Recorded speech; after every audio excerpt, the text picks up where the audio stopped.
The first one was Tony Romo. I evaluated the quarterbacks his rookie year in camp, and my last sentence was, he does things that people can't do. He sees the field differently than other people do. I said, if he ever sees the field, you'll never get him off of it. The pro director, after I said that to Parcells, he says, Parcells just doesn't really like him right now. He's too much of a gunslinger, and he takes too many risks. He's not a great game manager. And I said, Brian, I really don't care. I said, I'm paid to evaluate. I'm paid to give my opinion and exactly what I'm going to do. When Drew Bledsoe kind of just fell off a cliff against Carolina, he put him in, and the rest is history.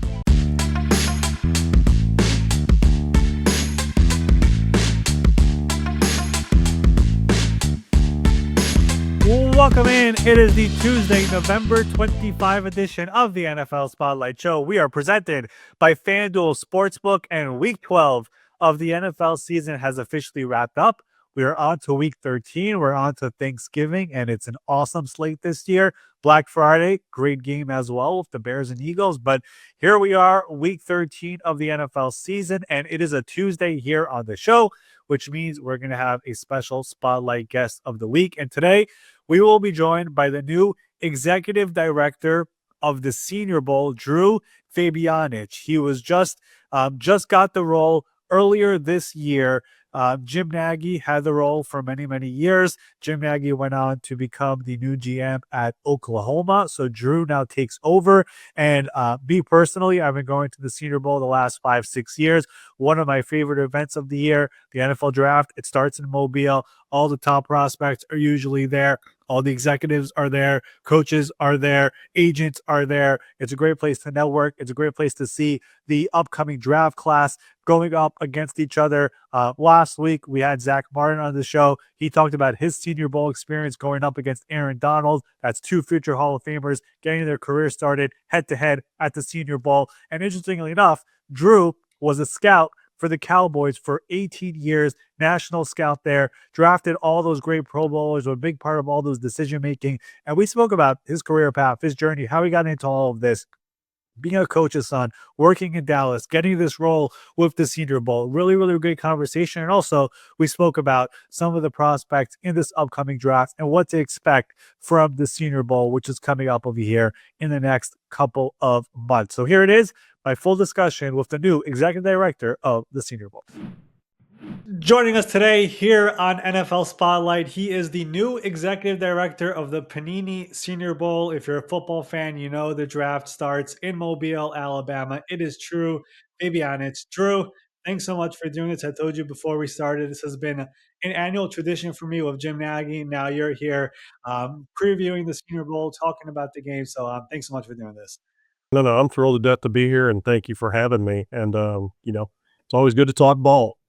Always good to talk ball. And here we are at this part of the year in the NFL season. The college season obviously is winding down over here. And that's when everyone else really starts focusing over here on draft season. You, your staff, the scouts, they've been doing it obviously year round over here in this new position for you. But before we get to all of that, here on NFL Spotlight, part of what we like to do is talking about people's career paths and journeys. And since this is your first year as the executive director, just getting to know who you are and your impressive resume that you have.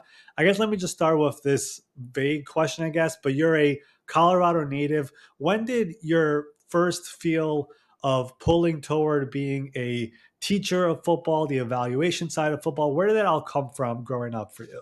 That's easy because I'm a coach's kid, and, I've been on the sideline since I was 6 years old, and, I I dabbled into doing something different. Um, I actually I went to medical school for 4 weeks, all right? And, I went down 4 times in gross anatomy and figured out that it was not for me. So I wasted that degree, had to go back to school for a year and a half to get certified to teach. And I said, hey, I'm gonna be a head ball coach like my dad. But what's funny is I ended up going straight to college, so I really never used that degree either. And I mean, you needed it, but you didn't need it to coach college ball. I coached college ball for 17 years. I coached every position but running backs, tight ends, and O-line. I coordinated both sides of the football. Then I got a call from a fellow that hired me once before. His name's Larry Lacewell, and he was Barry Switzer's coordinator for years. He was also the coordinator at Tennessee, um, and he'd hired me to coach defensive ends at Tennessee. Well, he called me, when I was coaching high school ball back in Texas, and said, "Hey, you want to try this personnel thing that I offered you about 14 years ago?" And I was like, "Sure." And he says, "Well, you're starting at the bottom this time, right?" So he made me a Blesto scout, which people don't know that, there's two types of scouts, and there's NFS combine, I mean NFS and Blesto scouts, which are, the first wave of evaluating a junior class. And so I did that and came in and I said, "Well, we'll take a big pay cut and just start at the bottom." And after 1 year, he promoted me to an area scout. And then 2 years later, he promoted me to the national scout, and I stayed in that role for 14 straight years after that. So I spent 18 years with the Cowboys. Didn't win any Super Bowls. You know, Des was a catch. Okay, just saying that.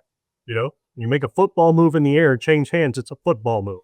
So that's the one we should have went. We probably should have went two other times. But my claim to fame is that we drafted 67 Pro Bowl appearances during my time with the Cowboys, which I'm quite proud of because we put together some really, really good rosters. I went and actually talked to my boss and said, "Look," I said, "kind of can't do this kind of travel anymore." And he said, "Well, we can't really find another, role for you. You can't manufacture one." So I just walked away and said, "Hey, I'm going to start in college and be a GM." And I went to Auburn for a grand total of 4 months because the head coach got fired and I got fired along with him. And then I went to West Virginia for the last two and got a call from Scott Cooper, which now is the chairman of the Senior Bowl now, and brought me down to interview, and I couldn't sign up fast enough. And, I got here in May, really April, and moved here in May, and we're still working on our 1867 Colonial. We're working on it every day. So that's kind of the condensed version. Hope that helps a little bit. There's a lot of ball in my life, and I've made a living in football for my entire adult life, and I don't know many people that can say that. Coaching, talent evaluation, GM, all these different positions, working with America's team. And I think you're gonna like this. Our last guest here on NFL Spotlight was former Dallas Cowboys nine-time All-Pro guard Mark Martin. He was on the show last time here last week. Of course, you were there for his draft back in 2014. Do you just sticking to the Cowboys because you were there for 18 years, mostly as a national scout, like you said? During those years in Dallas and going through all those players and the Pro Bowl players and the successful drafts, do you have, a favorite, I knew this guy would be a star type of a story from Dallas? Because like you said, they drafted so many great players, including Zach, of course. I got two. One's related to the Cowboys, one is not. The first one was Tony Romo. I evaluated the quarterbacks his rookie year in camp, and my last sentence was, "He does things that people can't do. He sees the field differently than other people do." I said, "If he ever sees the field, you'll never get him off of it." Right.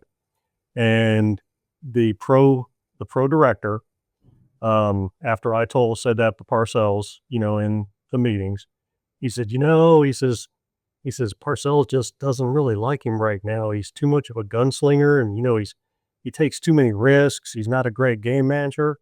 And I said, "Brian," I said, "I really don't care." I said, "I'm paid to evaluate. I'm paid to give my opinion and exactly what I'm going to do." And I beat that Tom for probably, I think it was 3 years. And, and he finally, when Drew Bledsoe kind of just fell off a cliff against Carolina, he put him in, and, the rest is history, you know. But Tony knows that, and Tony always said, "Hey, you're beating that Tom." I said, "Yeah, I'm beating that Tom for you all the time." Because playing the position and just watching him from behind, I mean, I saw him do things that you just you see the field differently sometimes, and it's like he knew the check downs, and he didn't even have to look at it. He knew where they were, and his eyes would open really quickly, and boom, it's got no check down, or boom, it's to the the second level. He just did some things that you can't teach and you can't coach. The second one was a memory down here. Um, it was one of the coldest damn days of my life, and I swear, Mobile, Alabama, and I live in Colorado, Ohio, the cold, and I'm standing on the bleachers right here because you didn't want to sit on them because they were so damn cold. And I'm standing there with Jason Garrett, and "Yeah," he says, "your pet cat," he says, "he's really doing well down here." And he was talking about Jordy Nelson, right? And that was kind of our little term. Parcells kind of started that, it was your pet cat. It was living in the house with you. You're always talking about him. You're always trying to, right? And I said, Jace, I said, he goes, I just don't, he said, I just don't see it. I go, Jace, I said, I saw him single-handedly beat Texas in Austin. I said, 2 punt returns, 1 for a touchdown. I said, like 7 catches for a $180. I said, single-handedly, right? So fast forward, we don't draft him, and I'm trying to get him up to where we would, and we didn't. And then Jason hires Jimmy Robinson, just so happened to be the receiver coach at Green Bay. And he brings him in, and we always talk to position coaches about what kind of players do you want and how specific can we be to help you get the guys you want. Well, Jason's like second question to Jimmy was, well, hey, you got James Jones, you got Jennings, you got Jordy.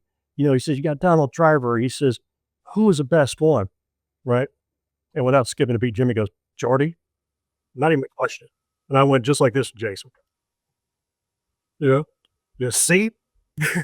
So it happens all the time. And trust me, there's plenty of guys I missed on. And if there's a personnel person that said they don't miss, they're lying. Because you do. The biggest misses that I ever had wasn't because of their athletic ability or their playing ability. It was because of their character and how what their work ethic was, and how they didn't act like a professional or they didn't do the right things. It wasn't about, I mean, I can tell if a guy can play. I can tell if a guy can play within like 10 snaps, you know, but then it's putting everything else together, to be a professional. So that's my little, sorry, that was a little winded. It was great. And, we've had, John Spytek here on the show, who, of course, was in Tampa Bay for a long time. The character part is such a big deal there in Tampa Bay about they have this motto. We try to find players who are like the Levante David characters, the Mike Evans type of characters. Like, that is a big part of being a scout. And, I did want to ask you this because, like, there are not many people more suited to answer this question, but I don't think a lot of fans fully grasp the life of a scout, the grind, the travel, the long stretches away from family. What is that lifestyle really like behind the scenes? So like the average fan truly understands what goes on. Like we see the draft picks. We don't see the, 11 months before that. Well, I'll give you the perfect example that I never really looked at until my last year with the Cowboys. And most people actually go Hilton Hotels or Marriott. I was a Marriott guy, right? And when they put the whole section in the app where I could find out my total number of stays, I went, really? I was there 18 years, and I spent 13 and a half years in a hotel room. I mean, it's not conducive for family life at all. After COVID, this is kind of what got me triggered. Um, my wife's, we were getting ready for the Thanksgiving game because I was always done right before Thanksgiving, and we go, the Cowboy game and everything else like clockwork. Well, this was a year after COVID, and she goes, yeah. I said, it really wasn't that bad this year, right? And she goes, look here, blank, right? She goes, she goes, you left July 17th. She said, it's Thanksgiving. She said, you know how many days you've been home? I go, no. She goes, 10. 10 days, right? And I went, I said, you never think about that because you're so tied up in your work you become incredibly selfish with your time and you don't even realize it. And, I always tell people this. I was on a plane almost every single flipping night. If I could stay in one city for more than one night, I was thrilled to death. Um, Airline travel is awful. And one missed flight, one missed connection can screw your schedule up for 2 weeks, or it could throw you back into November to where you're having to pick something up in November because there's only a certain amount of days out there. We always used to say there's 72 finite days you can be out there and actually get something done because of the restrictions, because of the weekends. So, I mean, I do close to 50 schools every single year. Myself and Mitch LaPointe which my counterpart on because we split the nation, right? We'd always flip grades at the end and we'd always grade each other's players. And we were the only guys that actually, graded everybody on the board. We were the only guys. And we were the vertical stackers in the draft room. So, I mean, it's when people said, because I'm sure that everybody said this, oh, what do you do? Well, I work for the Cowboys. Well, what do you do? Well, I'm the national scout. Cool job. And I go, what's the last word you just said? I mean, it was a job. I mean, great. Great people. Joneses were incredible to work for. I mean, great experience, but again, I mean, you don't have any kind of life other than, maybe in part of June or part of July. And because all you do is look for a place to type, look for a place to put the reports together, look for a place to do the tape. I mean, everybody says it's glamorous. No, they're lying. Far from glamorous. So sorry, I'm putting a lot of kibosh on a lot of guys' dreams, but man, it ain't fun. I love the way you gave the perspective about it because I really don't think fans really realize just how much goes into it. The days, the nights, the travel, the flights, the reports, putting it all together. And like you said, missing one connected flight could ruin an entire week, month, whatever it is. There's a lot of time and effort and thinking and looking and all these different things that goes into scouting and doing the travel and doing all that. So I love that you went out and said that. And you did 18 years with the Cowboys. Was the idea of ending that time because of just how much time that took and the away from it? Like, was that part of the reason as to why you moved on from that? I was tired of the travel. I really was. I mean, being an area scout, I mean, the short time I was an area scout wasn't bad. I mean, you had your own car, you did short loops, you went from place to place. I mean, it wasn't that bad. And I sat there like the first year and I saw the guys carrying the roller boards like I did for years. And I go, damn, I want to do that. And then when I started doing that about 3 years, I go, no, I wanted to go the other way. I want to have my own clothes in the car. I want to be able to know to change like a heavy jacket. I mean, food. I mean, it was just, it was such a beating because all you did is, like I said, as soon as people don't remember, I mean, they don't travel a lot. Well, guess what? You're filling up the car, you're dropping the car, you're taking the shuttle, you're hoping your flight's on time. Well, what about the connection? Where are you going to find a place to start typing? Because if you get into a hotel that night at 1 a.m., do you really have time to do some of the typing then? Or can you do it on the plane, which planes are so crowded now that you didn't have a place to put your notes other than in your chest. So it was like, can I really get a lot done in a plane too? So you were always scrambling to get that done because it just never ended, because I mean, like I said, we did everybody on the board. Mitch and I did. I mean, everybody. So it was like April 1, maybe we were done. Hey guys, it's Ari here. Thanksgiving, Black Friday, football is going to be going on this week, and we are excited to tell you that NFL Spotlight, we are sponsored by FanDuel Sportsbook, and I'm telling you, this week is the week to get in on the action if you have not joined FanDuel yet. And if you're a new customer, bet $5 right now. If that $5 wager hits, you're going to get $150 in bonus money from FanDuel. Yeah, I mean, and there's no better way of using it than, right? If you got a little bit of extra time after Thanksgiving lunch or whatever you're doing, sit down, see what's going to be going on in the later games, player props, ride the live lines, whatever you want to do. FanDuel's got you covered. Head over to fanduel.com/33rd33rd and sign up to get $150 in bonus bets if your first $5 wager hits. We have a bunch of games to pick from. We are going to pick the game where we have a big-time quarterback coming back, Joe Burrow, Lamar Jackson. These games are really, really entertaining over the years. Ben, take it away. Yeah, and I'm a little surprised by this because obviously you expect there to be a little bit of a Burrow bump, but right now the Ravens at home, 7 points flat favorites. Of course, these odds are subject to change, but we know that Joe Burrow is going to be coming back. 7-point difference, 51.5 over under. It's some interesting numbers there, Ari. Do you think 7 points? That seems like a lot. It definitely seems like a lot, but again, Joe Burrow is coming back from the toe injury, definitely sooner than expected. The Bengals have already ruled out a number of players in this game, including T. Higgins and Trey Hendrickson, who obviously are two big players for that team.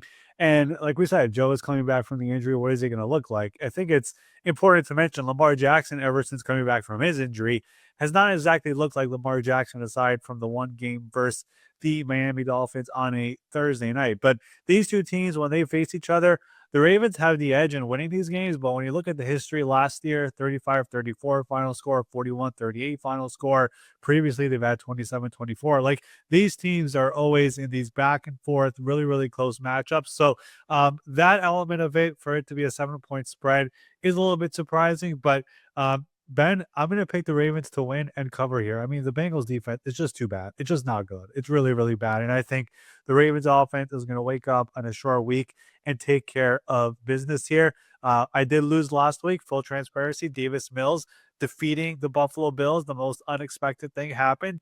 Two big-time quarterbacks here, but as great as Joe Burrow is, that Bengals defense, it's too leaky. It's way too leaky to me. Yeah, I mean, it's just, I don't know.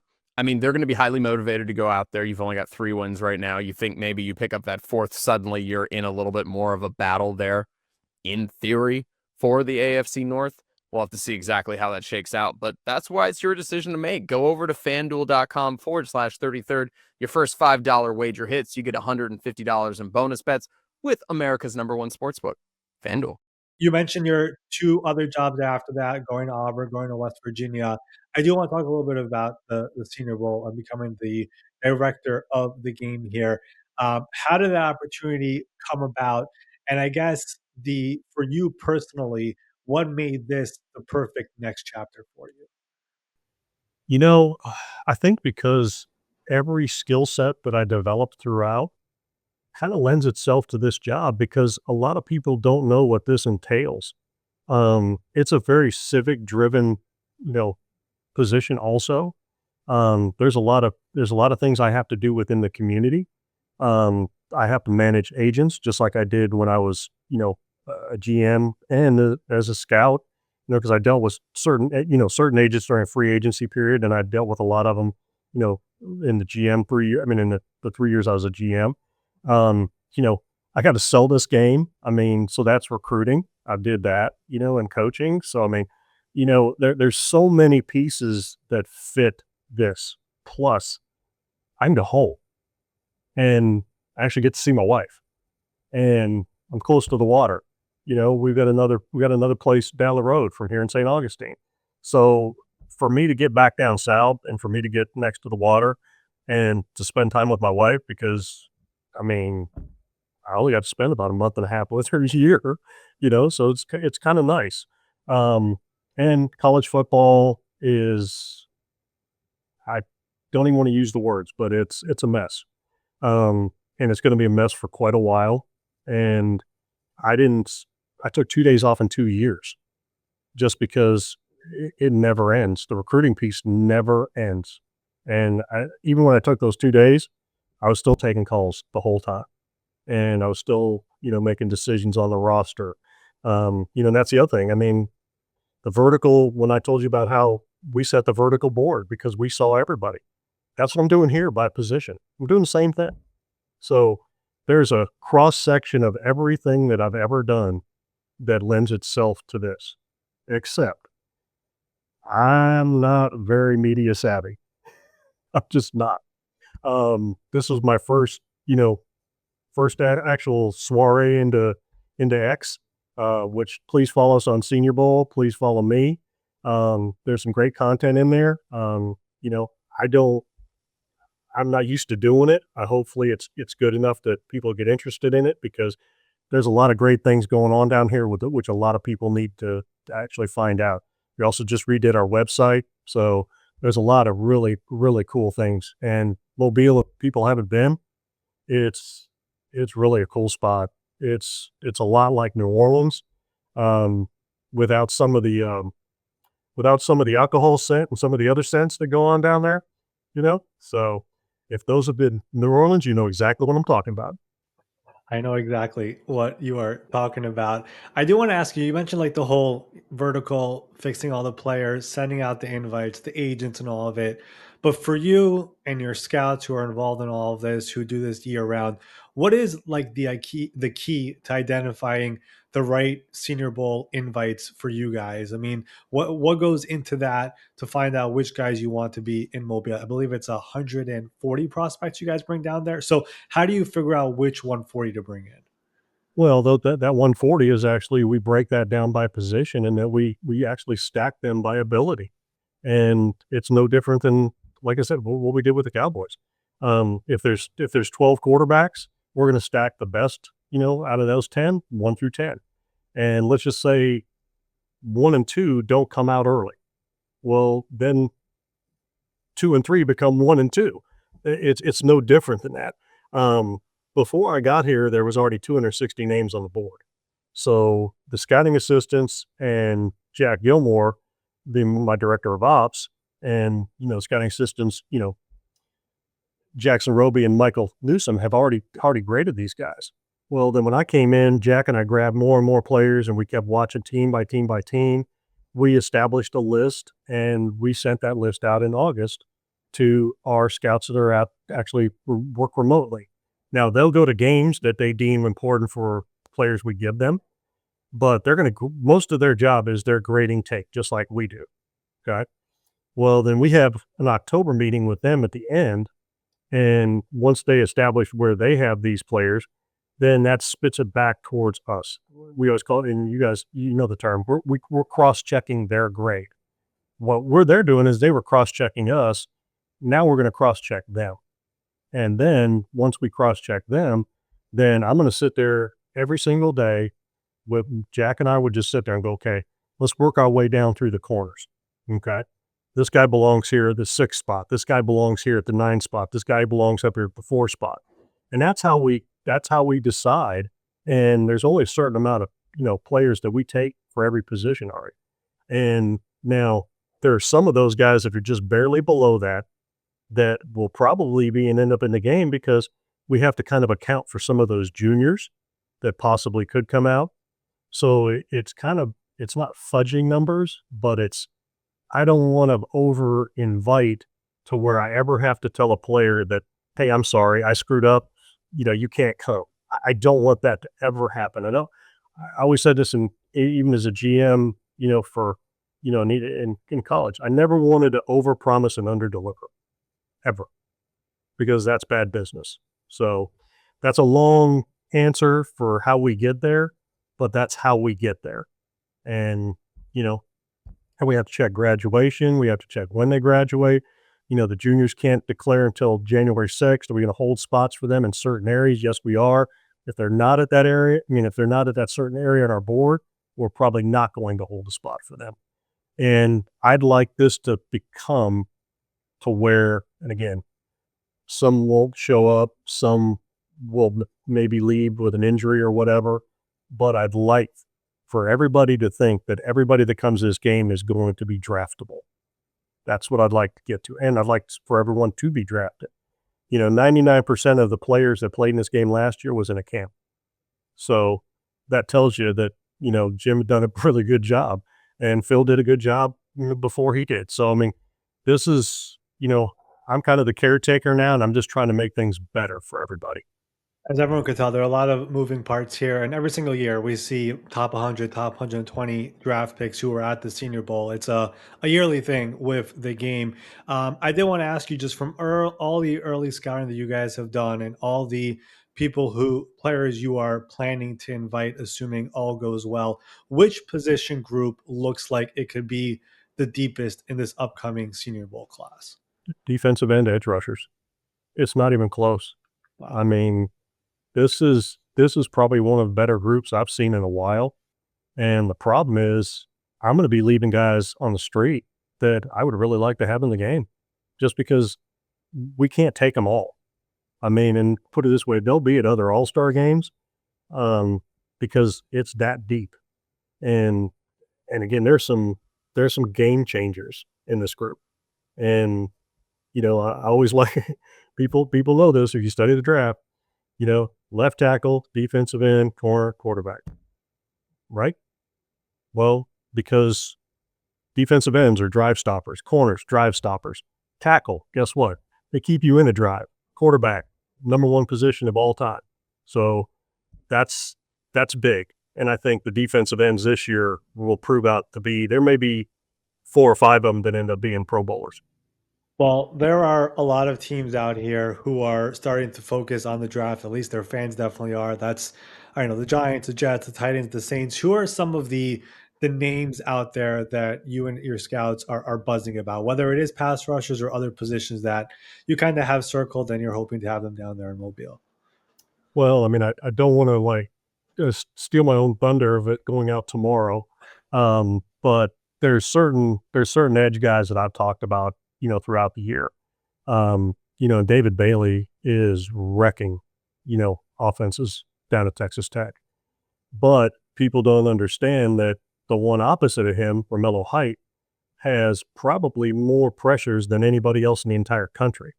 And I think they feed off each other. It's kind of like when I was with the Cowboys when we had Anthony Spencer, DeMarcus Ware. I mean, you're looking at a two-headed monster, and there you go. Texas Tech's got 2 guys. I mean, everybody talks about their linebacker, Rodriguez. Great story. I mean, ex-quarterback and everything else, and, finds his way back to Texas and ends up, being a really, really good player down there. They're probably in the running with 2 other teams for the most invites that we'll have sent out. And, everybody's talking about, Jeremiyah Love, and everybody should be, because he's a top 5 pick in my book. There's not many like him that I've seen. Closest I've seen, and he's probably a little touch faster. He's like Zeke Elliott. I mean, and he's worthy of that praise. And I haven't praised anybody like Zeke Elliott, since I've been out. The quarterbacks are a good class. There's some guys that have played their way into contention for a lot of things. There's been some guys that have actually not played well this year, that there were a lot expected from them. But I would think that it would behoove them to play in our game, if you know what I mean. Because again, I'll tell you this, and I've told a lot of people this. There was a reason why they were touted as high as they were, and I can't unsee what I've seen. And Parcells, and then even I know Sean Payton does the same thing with his staff now. Tell me what they do well, right? Well, if you've seen them do it and consistently do it, well, then tell me why. So I mean, for this perfect example, Garrett Nussmeier. Okay, I know he's beat up. Obviously, he's beat up. He's not sitting out just to sit out, because he's competitive as all get out. I mean, he'll try to play against Oklahoma. I mean, has Cade Klubnik played that well? Certain flashes, yeah, he has this way. Fernando Mendoza's come out of the woodwork, but I mentioned him in August because I watched him against Auburn last year, and he carved them up, and they were pretty good on defense last year. And I was like, I was like, if Sig gets some players around him, I said he could really climb, and he has. Some of those guys are juniors. I don't want to really say too much about them, because I've been on that coaching side, and I don't want to influence them to think that they should leave, because there's some of them that should stay, especially the ones out West Coast. I say that out loud. I didn't mean to talk around it, Ari, but I don't like mentioning a lot of names because we're kind of, I guess, we're kind of stealing our own thunder when they go out tomorrow. If I could ask you about one particular quarterback, and you could say whatever you could, Fernando Mendoza in Indiana, you mentioned how you talked about him back in August, just his rise and people talking about him as a potential, top quarterback in this draft. What have you seen out of him, and what could you see out of him potentially in that next level, which we'll be talking about that a lot of here very soon. Yeah. I love his stature. He looks thin, but he's actually he runs strong. He's got good balance. He's got really good balance. He squares up really nicely. He's got a really nice stroke. Gets rid of the ball very well. I mean, he's been really, really accurate. I said earlier in the year, he kind of reminds me of Kirk Cousins a little bit. Not he's taller, but Kirk Cousins was athletic enough to kind of save his own soul, as I always say. You know, he's not a run threat, but he's a guy that can climb. He's smart. He's been really efficient. And like I said, the number one thing that I learned in the NFL for scouting all those years, number one thing about a quarterback is accuracy. If you're not accurate, it doesn't matter. It doesn't matter at all. So he'd been incredibly accurate. I think he's still around 70 to 71%, if I remember right. That's not easy. And trust me, he's not Charlie Checkdown either now. I mean, he's pushing the ball down the field, and he's got some really good skill players around him, but they've really done a good job with the running backs. They've done a really good job with the offensive line, to where he's taking some hits, but he's not taking a lot of shots and taking a lot of sacks, which is another part of it that I look at. But again, he can make all the throws. Is he ready to go? There's not many rookies that are, but I'd be willing to bet you he is more prepared for the pro game than some of the spread offense, type of quarterbacks, because I'm pretty sure that he is controlling the line of scrimmage. He's changing protections. He's IDing the mic. He understands the hops. He understands where his, protection's going to break down and where to go with the ball. So he's a little bit farther ahead than some, because some colleges, they're signaling in the entire play. There's 2-word verbiage, for the entire play. And as you all know, if you're talking a West Coast offense, whether it's McVay, whether it's Gruden, I mean, it's a mouthful. And now you got to say the mouthful, understand the play, then you got to go to the line of scrimmage and you got to see the secondary, decide if you're going to make a check, ID a mic, change the protection if you have to. This is all in 45 seconds. So at least he's farther ahead than some will be. Okay. So that will help him. I think he's going to be successful. It seems like he's got the same kind of mental makeup as like Jacoby Brissett, which Jacoby was kind of ahead of the game too. And that's why he's stuck so long, with so many different teams. Now, is he elite at the skill set? No, but he's good enough to start and he's good enough to manage games, which not a lot of people are. And when people say that, hey, it's not that hard to play quarterback in the NFL, it's the hardest job in sports. It's not even close. So, again, that's just one person's opinion. He's definitely one of the more intriguing names coming up in this upcoming draft class. And again, the list for the Senior Bowl is coming out here on Tuesday. Be on the lookout for that. I'll post it on my page as well. Last couple of things here before I wrap this up, and I appreciate all the time you've given us so far. Just the coaching staff. Have you guys figured out how that's going to be determined? We've had years where it's the two worst teams who are retaining their coaches come in. We've had these mixed staffs coming in. Just, do you have an idea of how that's going to look like this year? I do. And the league wants us to stick with the mixed staff. Wants it more of a developmental piece. It wants to be, they want to make sure that some of the coordinators, some of the, position coaches get an opportunity to bump up. Like if you're, a coordinator, you become, maybe you're the head coach, and then, a position coach becomes the coordinator. They want it that way because, again, these guys don't get exposed, because there's no such thing as the National Coaches Convention as for college, but this place used to be the unofficial NFL coaches, convention down here, which now with the change in schedule, I think there are going to be a lot more coaches down here. And this used to be a hotbed for personnel people, for coaches to get jobs, because the other piece of it is if you wait for the combine, most of those NFL jobs are already filled by the time the combine hits. So we're trying to get this back to where the coaches are coming down and networking and get to know people, because there's so many pro coaches that got jobs in the past here.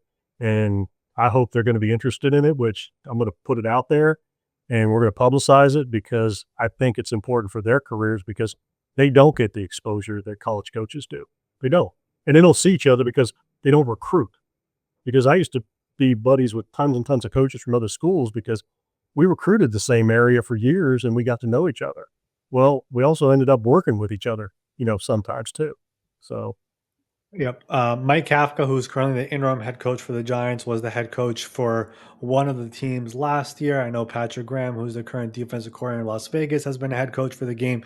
I like the idea of doing it. I know it's a very complicated process, and getting to know everybody who you've not been around in the past and putting together a team, not the easiest thing in the world, but I get the idea of where the NFL is coming from with doing that. The last thing I want to ask you here, and I ask this to every guest who comes on NFL Spotlight, putting you on the spot a little bit, but this is the NFL Spotlight show. We love spotlighting people who deserve more recognition around the NFL. Could be a player, could be a coach, could be an executive. Is there somebody who you think we should target to get on the show here in the future that would fit into that criteria? oh gosh. Um, if you get Dan Quinn on, he'd be a home run.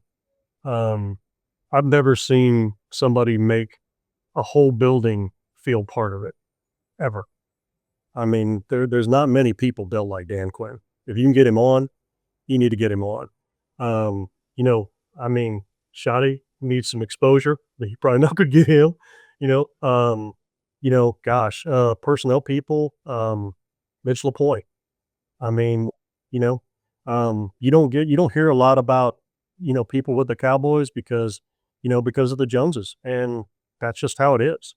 But he's done a great job for a lot of years, and probably not a lot of credit, probably not a lot of people have recognized who in the hell they even are. I mean, nobody knew who I was. I mean, that's just the way it was. You know, Denver, George Payton, you know, gone through that, and just being with Sean, I'm sure that's helped him a great deal. Sean took a lot from Coach Parcells. There's a lot of principles I carry from Coach Parcells, so I'd say George. Great choices there. We'll definitely target to get some of those guys here on the show in the future. But Drew, I want to thank you for coming on, talking about some of your journey, the upcoming Senior Bowl, the process. I know it's endless work.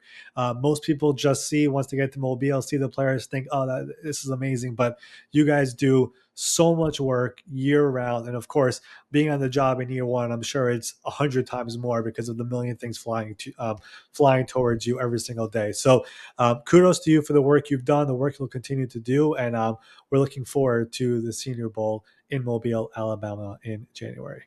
Well, thank you, and appreciate you having me. Really do. Hey guys, Ari here to tell you that we are so excited to be working with our friends over at Root Insurance. Root Insurance believes that good drivers deserve better rates. So they have created a new kind of car insurance that rewards good drivers in an easy to use app. It's really, really simple. While you're driving, they gather and they analyze data from your smartphone sensors. After just a few weeks, you will get a car insurance quote based primarily on your driving. Yeah, and you know what's great, Ari, is you can actually test it out before you switch. So it really helps you get the perfect way of knowing what you're going to be what you're going to end up paying based on your driving, which honestly, we all could use a little bit of feedback. It's not always the smoothest sailing. Sometimes on the road, unpredictable things happen, but this is why the Root app is great. It also is going to also give you some great features that make it easy to be able to edit your coverage, update your policy, or even just file a claim in a few minutes. Get started today by visiting root.com, ROOT.com, and learn how you could save for good driving. And you know, Ari, Root Insurance is all about safety, and so are we at NFL Spotlight. And we like to keep track of what's going on with the awards. We got to talk about MVP, because right now there is a guy that is starting to look a little bit like a safe pick, and that being your guy, Matthew Stafford. You think he's the safest pick right now for MVP? Yeah, I mean, it's hard to say no. Well, Matthew Stafford has been doing this here, and it's crazy when you put the context into it, Ben. This is somebody who many people were like, is he going to play this year? Remember back in training camp of the back injury and cortisone shots and like all these different things, like what is going on over here? His age, all the hits. He comes in, takes over the offense, and this team has been just so fun to watch. The offensive line is in sync. You have Puka Nacua, who is a do-all receiver who obviously catches but also blocks. Devontae Adams off the line of scrimmage. I mean, before the Sunday night game, the second touchdown he had, his last 8 touchdowns combined for 15 yards. Like his ability from the 1-yard line, 2-yard line to get the defenders off where they want to be and get open is really, really impressive to watch. And he's in sync with Matthew Stafford. In fact, the longest NFL streak without an interception, 27 straight touchdowns without an interception for Matthew Stafford right now. What he is doing is incredible. Sean McVay is killing it. The defense is incredible. They're playing from ahead basically virtually every game. He is the leader right now, and they still have a couple of primetime games left as well. So if he keeps on having those type of performances under the lights when the entire national audience is watching, including a game for Seattle in a couple of weeks on Thursday night, I think he has a legit shot to take this home. Add an MVP to his resume, and Matthew Stafford, Hall of Famer, once his career is over, is very much in play. It's crazy to think about. Matthew Stafford has only thrown 2 interceptions this season. He hasn't thrown one since week 3. He's keeping the ball safe. He's keeping the ball with his team. Our friends over at Root Insurance, they're all about safety, as we just talked about. So go over to root.com, learn how you can go ahead and get all of your driving insurance needs figured out with our friends. Special thanks to the executive director of the Panini Senior Bowl, Drew Fabianich, for being our special spotlight guest of the week. Drew now runs the show for the Senior Bowl. It was great to get to know him, get to know his background. And again, like I mentioned in the beginning, the Senior Bowl is really where the draft starts for me. I mean, you go there, you see all the prospects, you talk to all the people there, you hear who they like, who they don't like, see these players going head to head. We're going to be talking a lot more about the draft that'll be here in the coming weeks and, of course, months as the offseason kind of comes around. But like I spoke with Drew about, there are fans of teams in the NFL who are already looking at the draft and looking at prospects. Teams already being eliminated from playoff contention. The Giants were eliminated this past week. Those focus now goes to the NFL draft. So this is a great start for it, and getting to know the person behind all of it was a great person to have here on the show this week. As always, if you have somebody who we should get here on the show, player, coach, executive, anybody in between, let us know in the comments. DM me, DM Ben Allen Sports on X. Let us know. We'll take a look at it. If it makes sense, we will definitely get that person here on the show and spotlight them and talk about their career paths and journeys and all the success that they have had. But that will do it here for our Tuesday, November 25 edition of the show. We will be live on X tomorrow for our Thursday episode. The plan moving forward is to go live on Wednesdays for that Thursday episode. So if you want to get the early watching of the show, see it on my X page at My Sports Update. If not, you can get it on the YouTube page on Thursday, on audio, podcast, Apple Podcast, Spotify, also on Thursday. But from now on, the plan is to go live on Wednesdays for that Thursday episode. And of course, enjoy Thanksgiving with the family, with friends, whatever it is. And of course, all the football on Thursday and Friday. We will see you here later this week.